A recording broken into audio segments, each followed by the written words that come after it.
So there is like a certain pain and trauma that you go through that doesn't get better. You just learn how to deal with it. Let's talk about it.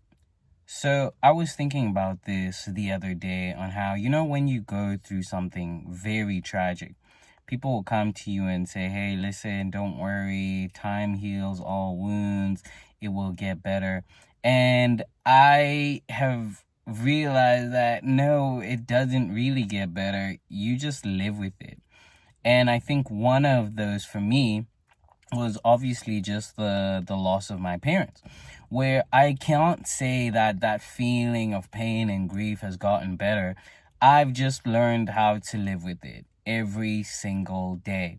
And I think there are a lot of those experiences that we have or even other people have that don't get better. Matter of fact, sometimes they get worse with times because you keep on reliving those experiences over and over and over and over again. And that's not a good thing. I will be the first to let you know of that.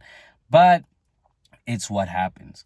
So then comes the question, so should people stop saying it gets better? I don't think so.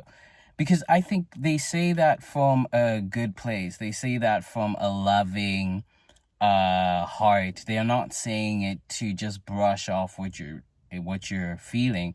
They're saying it because, hey, listen, you would hope that it gets better. And I think what we can do is acknowledge that, hey, it's not going to get better. It might get worse.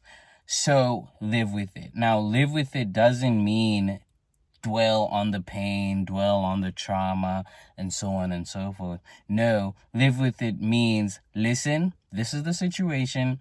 I am going to walk with it, and I'm not going to allow it to affect my life in a worse way. And I think once we can do that, then we can start to see some change in our lives. I have 100% realized and come to terms with, hey, listen, I don't have parents. It's fine. How do I live with it? How do I make my life prosper, even though this is my situation? Is it gonna be better? No, my life has gotten 100% harder ever since their loss. However, how can I use that to fuel me and so on and so forth? In a way of, I am not going to allow my trauma and my pain to take over my life and put me in depression and so on and so forth. And this is something that you can do too. Look, you might have gone through something terrible, and I'll be the first to tell you that that experience or that feeling won't get better. It's not going to get better, man. It's a traumatic experience for a reason. But don't allow it to take over your life. Don't allow it to bring you down. Acknowledge that it happened, whether good for the good or for the worse. Acknowledge it and live with it and make sure that it doesn't ruin you. How do you do that? By coming to terms with it. That's the first step. So yeah, guys, that's just what I wanted to say. Look, certain things, yes, they won't get better. And that's just it. So thanks for watching and subscribe to the channel.